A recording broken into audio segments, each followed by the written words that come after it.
Yeon saying that even when they were up massive amount of gold, still had to lock in.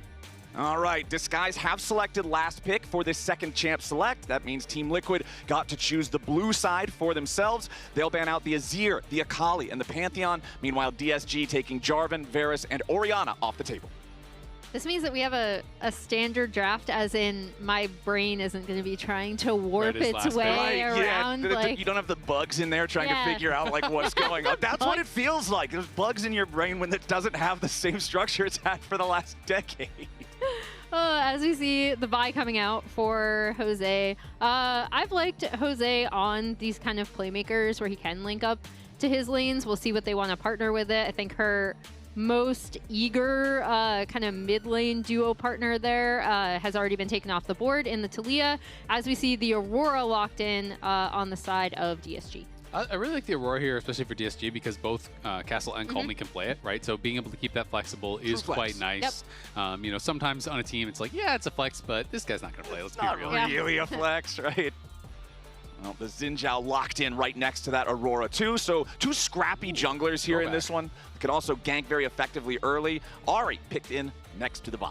Yeah, and this isn't necessarily something we've seen a ton in LCS, but the Vi-Ahri combo has been seen in other leagues. Specifically, I'm thinking mostly of LPL and LCK. They really like this, and I kind of targeted QUID when I saw the Ahri buffs coming through and being like, I'd really like to see him bring this out and play this. So we're going to be able to see that Vi-Ahri combo coming out of QUID and Josedeodo. Yeah, and we got to see Callme play Ahri last week. It did not work well for them at all in that series. That was, look, so now I was trying to avoid mentioning that specific Ahri outing in the LCS. Ooh, it's going to be mid lane Aurora, because I think they're doing the Galio as the Rumble answer, but both are great matchups. Yeah, and I don't know if you guys noticed the stat that popped up when Rumble was locked in. Rumble is 1-9 in the LCS. This champion has been a total stinker so far this split, and I think a big reason is because you have stuff like Galio that you can pick into it that's just so effective. Yeah, I kind of feel like people are looking at it, and it's been nerfed a number of times over the last couple of months, and it keeps getting nerfed and nerfed and nerfed, but people are still playing because it's comfort. And it kind of feels like one of these picks, kind of similar to Renekton, happy birthday, where you get this slight CS advantage in lane, but then your counterpart is just more useful. Yeah. And we're also seeing too many teams where they're drafting Rumble with little to no setup. And I think that is, to me, like just such a cardinal sin. It is very difficult to get consistent equalizers if you don't have any AoE CC. You have the Vial right now, like that's something at least, but to me it's like, it's just a different pick when you have a Rel on your team or a Nautilus on your team versus when you're playing with like a Karma bot. It's just not the same at all.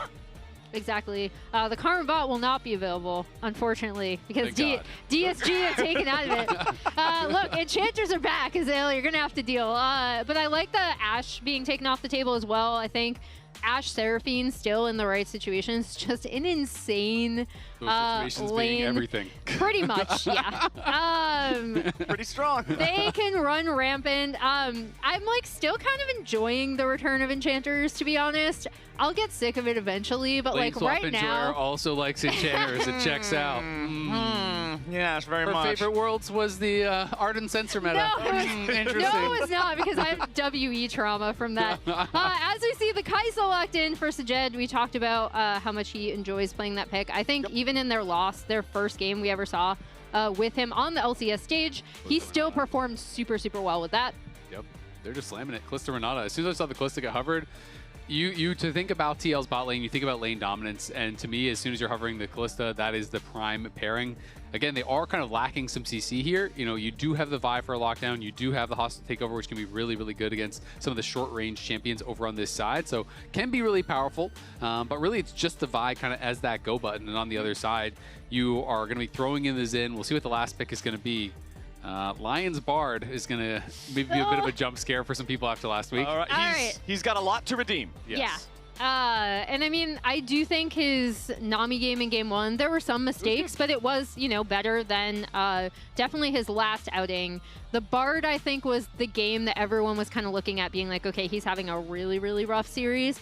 So we'll see if this can be kind of a similar redemption for him. I will say, you know, Bard is a pretty solid laner, so like that is maybe why they're going for it. Like, hey, let's just try to protect the Kaisa, you know, keep us stable in this lane. But when I think about Bard in really winning situations, I think about carries with low mobility that are easy to ult. I don't really see that as being Kalista and Ahri, right? You know, Kalista's hopping nonstop, and Ahri has dashes on the ult and the move speed on the W. So to me, I'm a little bit concerned about the efficacy of the Bard ults. So we'll see if he can prove me wrong. Yeah, and I do, one other pick that I do want to point out, because they did slam it so quickly, is I do like the Renata against a lot of what DSG are going to be trying to do, right? Like kind of stymieing any sort of engage or re-engage they're going to be making in team fights. If you can sync that up with like a really fat Rumble equalizer across the team, that could end up looking really, really good for TL. All right, let's do it. Game number 2. DSG showed promise in the early game of game number 1. We'll see if they can repeat that and get it all the way across the finish line here in this one. I think in particular, talking about the bottom lanes, talking about Yeon and Core wanting to play for lane dominance. Remember, it was Sajed and Lyonz that were constantly getting very good trades on them in the previous game. The Corki aggro was very strong. It ultimately ended up being their Achilles heel at the same time. But this bottom lane 2v2 should be pretty fun to watch. Yeah, it's going to be a lot of fun as we see these two trading pretty heavily. Once one starts trading, you kind of have to keep trading the autos back and forth. You don't want to give up any sort of disadvantage. And the minions spawn so early that these level 1 trades are way more impactful, right? Because you can't just take a quick base. They're both just going to be starting down a potion and about at half HP.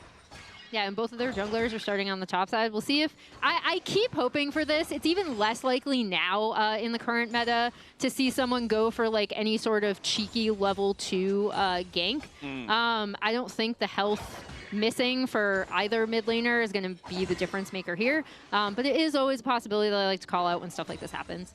It absolutely is. Also want to talk a little bit about playoff experience between the two teams. Core, no surprise there, is going to be absolutely dominating the field as far as the experience. But, you know, 5-5-5-5-5 all down the way until Lyonz. That was their first playoff series for 4 out of the 5 members for DSG. They had never played a playoff game, you know, before last week. So for so many of these guys, they now at least have one under their belts. They have a little bit of that stability. Even the people that are like, oh yeah, Morgan doesn't have that much experience. Well, he still has more than the 4 out of the 5 combined, Put right? Together, yeah. So TL definitely expected to win, definitely have that big experience advantage. Yeah, especially coming out of... I love talking about kind of what Core has meant for this team. We saw him have an absolutely stellar game 1, but listening to players like QUID and Josedeodo kind of coming onto the team and talking about how much Core means has been really great to listen to. And I'm glad you bring up QUID and Josedeodo, because QUID was giving Jose a hard time about the start of last game. I'm not panicking. I'm just telling the facts. I charge my mouse like once a week. Me too. But this one was at 0. Yeah, you panic. You charge to 51% and you randomly panic. Oh, my mouse is 20%. My mouse is 20%. No, wait. I'll explain it. The champion select went off, and I saw 1 second 22. I was like, ah, shit. You're nervous, man. No, I wasn't. I love it, man. Josedeodo not charging the mouse up enough. We'll see how much charge he's got on this one, because, hey, his team at least has total control over the bottom lane. Kalista, Renata, if you're a jungler and you see that as your bot lane, you should know that you will have control over bottom side grabs. Yeah, absolutely. And it's a little bit of a different look this time coming out of TL bot lane. We've talked about how they want to play through having powerful 2v2s. We've talked already about how strong Yeon was last year and having a little bit comparatively of a down split to start this split 1. But again, going to be able to get that bot side crab back, and we see him headed up towards his camps again on the top side. Yeah, I mean, Sajed obviously had to take a pretty early base here, does get back, gets the call, but at least now he's back to full health, he has a potion, he is in base, and we'll see if they can kind of stabilize and keep this lane in this current state for a while, because Yeon hasn't been able to get back to base to spend any gold. So right now, things are about as good as they're going to get for a while for that bot lane 2v2 on the side of DSG. Both of our junglers are back on the top side of the map now. We did kind of just have the handshake for the crabs. Obviously, if you're in Cryra's position, you know that you're not going to be able to contest against the Kalista Renata that are hard slamming the lane for that crab, so you just walk up to the top side. Checking in on Morgan versus Castle. Again, the Rumble with a 10% win rate so far in this early play in LCS 2026. Morgan looking to double Rumble's wins after this one. Yeah, we'll see if he can do it. Initially, the early push in that lane was going over to the Galio as expected, but he should be able to at least push this wave in on the top side, and we did see flash for flash here in mid lane as QUID wants to go for the charm, try to catch Callme off guard, but Callme has the fast reaction and stays safe. Yeah, and that was set up by the earlier charm he landed, being able to get so much health off of Callme earlier on. I really like him being able to go for that. And now we'll see if either jungler wants to take advantage of the fact that we have two flashless mid laners now in this lane, in this game. I mean, especially I think, you know, when you get level 6 for Vi, you know, that is kind of that easy combo that you're going to be able to look towards. That being said, Aurora is pretty tough to knock down. You have the invisibility, you have your ult where you can kind of bounce back and forth, and sometimes put, you know, Vi, who is ulting into a pretty bad spot. But I would expect QUID and Jose to want to group up as soon as Jose is 6. And we'll see if there's going to be a fight over this bottom side scuttle as Jose goes back to base. But assuming he gets right out and grabs that, he's going to be the one that's first to 6. Yep, remember that the bottom side scuttle fight, the third scuttle crab was our first big scrap in game number 1. It was damage to both sides. We didn't end up seeing a Drake take right after it or anything similar, as Josedeodo and Cryra both going to show up close to the mid lane here. Both mid laners have their ultimates available. Cryra with the win becomes lightning, jumps in after Jose, but a lot of damage coming out from QUID. Cryra in danger. Remember, there is no ultimate here on the Zhao to use defensively to try to escape. He does, however, have a lot of honey fruits there. Lyonz walking up through the river now too. Importantly, both mid laners using their ultis. QUID only has the single charge left, wants to get a little bit more damage onto Callme, who has to hop away as CoreJJ goes forward, wants to land the handshake, pulls him back. Weirding does keep him alive though, and that's first blood over to DSG. Cryra gets it done, but TL wants to get one back. Josedeodo, nice revenge kill, 1-for-1 trade. Pretty good, though, honestly, for DSG. The fact that they not only get first blood, but also their AD carry did not move. So Sajed ran straight back towards bot lane. He's going to be able to get some farm here to try to even things out a little bit, which he desperately needs to do, because Yeon is already 20+ CS ahead. Callme unlikely to go down as Yeon takes a couple tower shots. Yeah, the double turret shot there really doing some serious damage to Yeon's health bar. But yeah, Sajed needed that time to try to catch up. The massive gap in CS is going to start causing some serious issues if DSG does not find a way to staunch that bleeding a little. Yeah, it's good for Sajed, but then we see Jose. Has no smite. Yeah. Now he does. There we go. Okay. Came back up just in time. He's going to be able to get that Drake, and he was able to get the crab prior to this fight. But things get started pretty early with them trying to jump onto Callme. Core landing the handshake here, but then, and the charm follow-up, but Cryra being able to go in and assassinate the Ahri in the back line, and then being able to clean up the kill onto the Zhao. And I mean, honestly, it could have been worse, but Lyonz missed the binding. Not bad. Not bad, not bad. Yeah, it's not bad. They use flash and flash.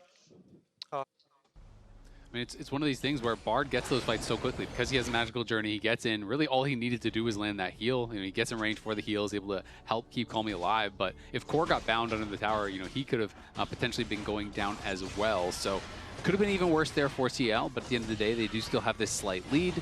And Yeon is really most of that, as he is a couple hundred gold ahead. And that gold lead is going to feel even better since they got the early first Drake, and it's an early Ocean Drake. Since we're still in the laning phase when that first Drake is claimed, it means you're just going to have all of the extra sustain, making those trades that much more annoying for DSG to try to contest. They are down about 20 farm in the AD carry matchup specifically. They do have a lead for Callme in mid lane. I'm curious how well they'll be able to play around that here with the Aurora. We know this champion can be very dangerous since she has to go in very close range to get her damage in the larger fights. We know that that close range is especially dangerous against Renata as the top laners scrap back and forth a little bit here, and it looks like both of our junglers will just be passing through mid. Yeah, we're really going to have to see how TL execute on these dives, because when you have Ahri, Vi, you have Kalista, like, it's so obvious when you are going for those plays, which can make defensive Bard ults really high value. as Jose caught on ward. Yeah, Josedeodo could be in some danger here. Tries to use the Vault Breaker to get away. Has to use the ulti to try to buffer through it, but it won't matter. Callme gets the kill. Jose goes down. That's the punish for not checking those brushes, right? He's just recalling on that ward that is in that side brush. Didn't know it was there. Loses the ult and dies. So losing that first ult definitely hurts. And this is a comp that wants to snowball, that wants to play from ahead. You have the defensive Bard ult, you have the potential counter engage from the Aurora, you have the Galio ult. Like, there's so many tools there where if you don't one-shot someone at the start of the fight for TL, that DSG really could take over. Yeah, and that's where TL are really, really going to be looking at the power of this bot lane as we see Yeon and Core continuing to play so aggressive. And another thing, QUID goes in. Yeah, QUID trying to use the Spirit Rush there to grab the solo kill. Does land the charm onto Callme. However, the heroic entrance from the Galio reinforces the DSG mid laner. Means QUID does not actually have the chance to go for the kill here. But you can see he's constantly looking for these aggressive moves on Callme. I mean, that's what you got to do if you're going to play Ahri. You need to play with confidence. Otherwise, there's no point in playing the champ. So he goes aggressive there. As soon as you see the Galio all come down, it gives that Galio passive magic damage shield. And he knew if he was going to kill him, it was going to be by the slimmest margin. So as soon as that shield pops up, there's no way you're killing him. You just kind of have to back off. And Castle, I think, has been very good for DSG. I think he's performed really well throughout the entire lock-in tournament. And he is going to be key, even though he's on a tank, for the team in this game. Yeah, and we've seen the power of Galio, especially being able to come in and save a teammate like we saw there, or being able to engage or re-engage a lot of these fights. And I think, yeah, Castle has kind of been, I don't know if it's unsung anymore because we've now talked about it. He's a sung hero. He's a sung about hero. it, yeah. And kind of the confidence, we talked about the confidence that this DSG lineup just has in each other and being able to pull out that Nasus pick. It's also going to be on the flip side up to Morgan to see how he can contribute, especially in a lot of these early skirmishes and team fights that TL is really going to want to use to snowball with this composition. I'm talking about early skirmishes and team fights. The next one might just happen about a minute from now. That will be when the next Drake spawns. Right now, Josedeodo hanging around the top lane. It would be risky to try to dive Castle. We'll see if they want to go for it anyway. Jose going to drop the control ward here in the brush. And it looks like they'll just start this one off. There's your Vi Wombo combo into the equalizer. No risk at all. Team Liquid are totally fine with that one. They'll pick up the freebie here in top. Yeah, easy to execute on that dive. Jose just locks him down in the equalizer. Castle was already too low, so there's nothing to outplay. You can't flash the vial. There's nothing you can really do in that situation. He just did not have the health to be able to actually survive through it. And as a result, now Morgan going to be, up quite a bit of experience because Castle moved mid, so he's actually 9 briefly while Morgan hits 11. Morgan's going to be able to deny more farm, and all of a sudden, this couple hundred gold lead and a little bit of experience that didn't feel like it matters, now matters a lot.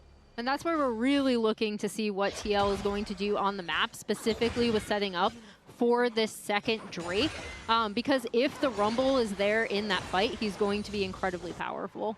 Especially with that Liandry's Torment completed, that big first item power spike for Rumble that makes him such a terror in the mid game. Kryra going to go ahead and start up this second Drake. Callme hanging around behind the pit, just keeping an eye out for Team Liquid. Lyonz and Sajed also both going to rotate over here, but Core and Yeon are not willing to just let them try and do that. Lyonz goes for the ulti, and he finds Yeon. Now can the Team Liquid AD carry get himself away to safety? It seems he will. Also going to drag CoreJJ back and guarantee that they both escape. So DSG try to get the pick there. They know they had the numbers, but they can't get the kills. They don't get the kills, and now they're losing farm mid lane because it's actually QUID just hitting the tower. So QUID is taking plates. He's denying the farm. Kryra pulled off the dragon, so the dragon is nowhere close to dead now. Yep, and Josedeodo has made his way into the bottom lane. CoreJJ just trying to keep the pressure onto Sajed and Lyonz as Kryra is forced back. As soon as Jose shows up, Kryra knows, yeah, my bottom lane's not going to be able to rotate over to this faster. QUID still has that control over the mid lane here as well. So now TL will be the ones starting up the Drake. Yep, they're going to be able to muscle in, and again, that's where this bot lane prio and mid prio matters so much, and really nice from TL to be able to play around that after kind of that initial skirmish there. It also, if we had a big team fight, delayed the time enough for Morgan's ult to come back up too, so he could have potentially been a threat in that as well. It's a bit scary, I think, for DSG at this moment. Now, you've given up 2 dragons, you're down in gold, and plays like that are pretty costly. So it feels like this is going to be one of these games where it's going to come down to that 3rd dragon fight. And we have to see, can they do what TL did last game, where TL was basically in the inverse situation, down around 1,000 gold, gave up the first 2 dragons, but were able to outfight at one team fight and then the game kind of flipped. And that's kind of the position we're in. But all of these champions on TL's side are really strong on one item. And I do think that's going to be one of the big difficulties here for DSG. I think our next fight is looking like it might just be around this Rift Herald pit. That objective spawning here in less than a minute now. You can see the topside Scuttle Crab control does go over to DSG, but they're finding it difficult to move forward and set up anything else. The little Kalista ghosts, so useful for sniffing around before these fights, seeing if they can find anybody out of position. Do you think that's what they do? They're not looking around, they're sniffing? They're just sniffing. They're sniffing? They're like little ghost puppies. Are they blind? Maybe. Well, now I don't like that they can be killed. Oh, yeah, that does feel kind of bad now. Yeah. Well, no, they can't be killed because revise they're that already, statement. they're Change the already lore. ghosts. Time to retcon. They're already ghosts. I don't They're care. already ghosts. No killing dogs. All right, they're not ghost puppies, but they do sniff around for enemies. So now we'll see if they can discover disguised here in their own jungle. All right, goodbye, little ghost. Adios. Rip. Kryra's going to take that one out of commission as Yeon just continues farming up here in the mid lane. Does have his Blade of the Ruined King completed. Bandle Pipes is done on both supports here too. As Callme trying to make sure that he stays safe here. QUID just playing so aggressive all game long so far. And now Josedeodo wants to set it up. Go in here with the Vi. Does hit the smite onto Callme, but does not want to overextend. Risk ulting Callme underneath the turret, getting hit by that powerful Aurora burst and giving away a free kill. Yeah, easily handled there by Callme. He was not overextended. He gets the ult off of QUID, which is nice, who had popped that. So they're not a major cooldown, but only cost him a basic ability, so still going to be happy with it at the end of the day. And it means that the Ahri will not be able to be nearly as effective if Team Liquid wants to try to fight for this Rift Herald. And so DSG is going to take their opportunity to start the objective up. You can see both top laners also posturing to get involved in this. Castle goes for the taunt, but he will not find Morgan as the Herald is down to about half health. Morgan looking for the opportunity to maybe equalize here, is overheated right now as Kryra's going to be the target, and Josedeodo jumps in, wants to make the dive happen, flashes back over the wall to safety as Sajed is already down. Team Liquid looking for a little bit more. Yeon is very low. Will the bailout be able to save him? No. Lyonz takes the kill on that one, but Team Liquid still firing. Castle's next to die, but Morgan gets smited down. It's a bloodbath here for the topside river as Lyonz falls to Josedeodo. Kryra goes on a magical journey through the wall. TL wants to finish the last couple of kills. Callme flashes for nothing, and Team Liquid will take the fight.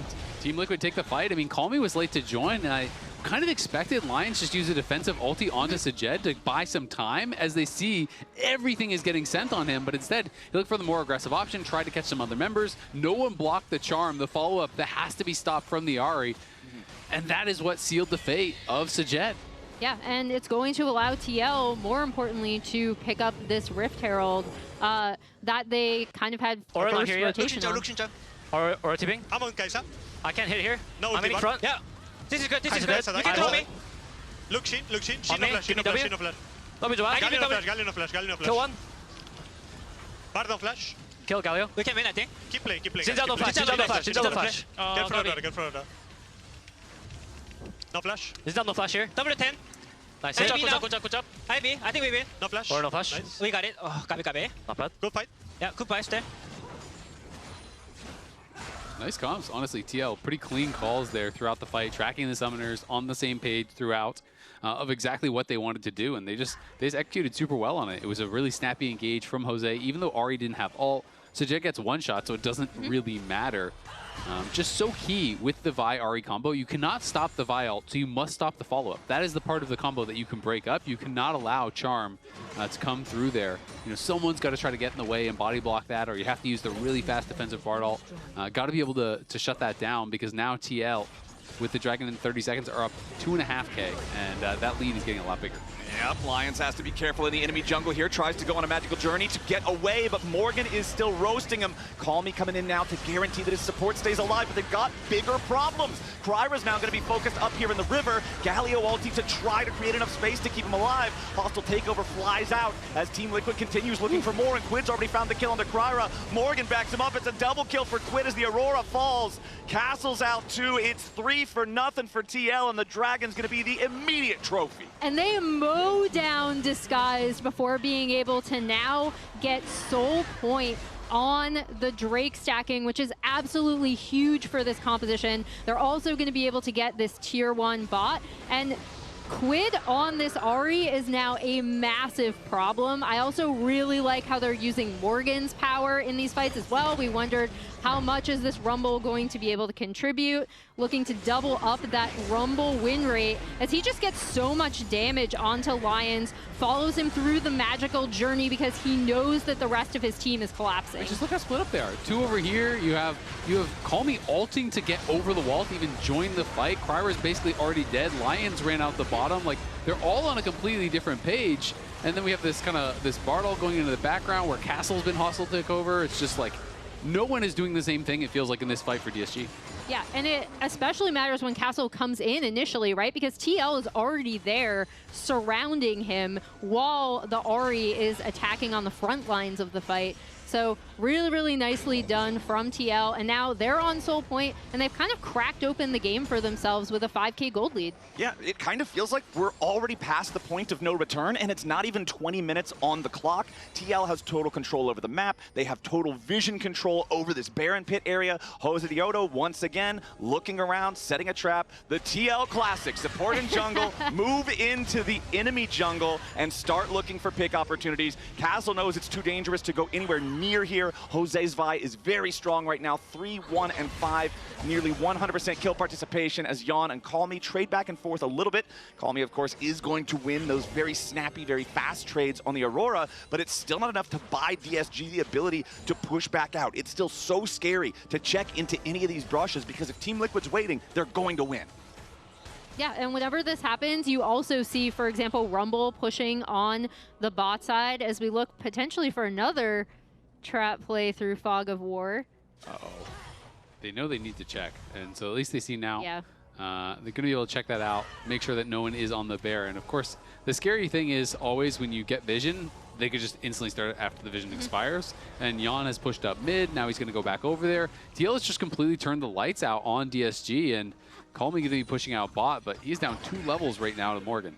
And one thing I've really liked thus far from TL, not only in this game, but in game 1, that I felt like they were struggling with up until this point, is some of their side wave control. I feel like that's something that they were known for super, super well when you had APA and Impact, 2 players who are just so map-oriented and minded about those side lanes.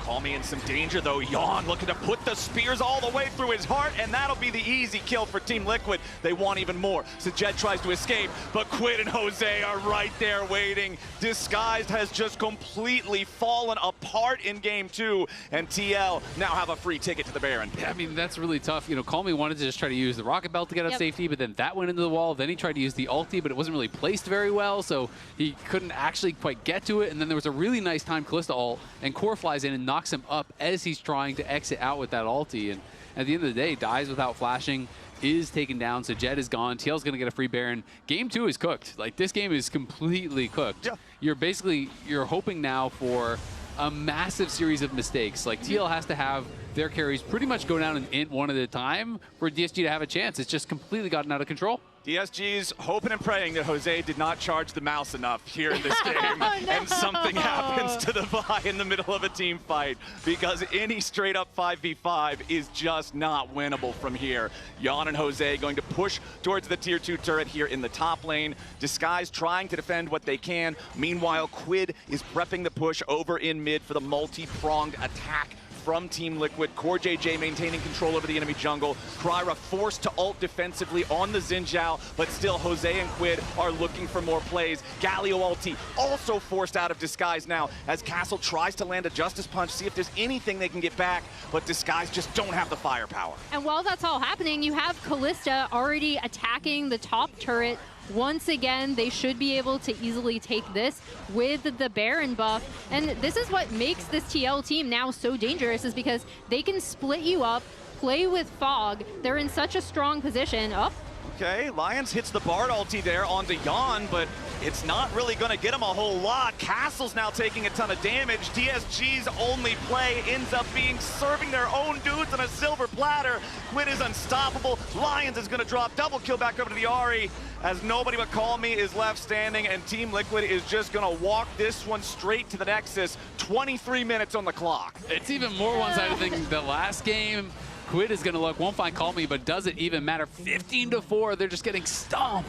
They don't even have time to get the Dragon Soul. Callme, yeah, he's trying to ping pong back and forth, but the ace comes through. TL pushing onto Nexus turrets. First one about to collapse. Nobody's going to respawn on Disguise in time to truly make a difference here. Morgan almost dies to the turret. Another Ghost Puppy is summoned up here at the very end. The Nexus will fall, and Team Liquid looks dominant.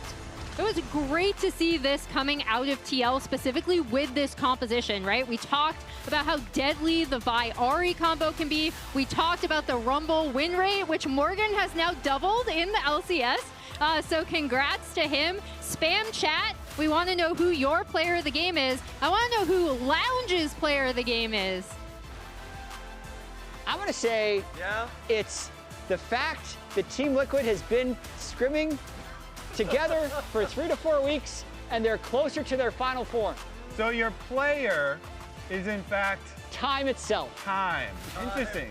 Father Time is Jat's player of the game. But a real answer is I said Yeon. That's meta. I want to see what chat thinks. That is very meta. Yeah. Yeah, chat, please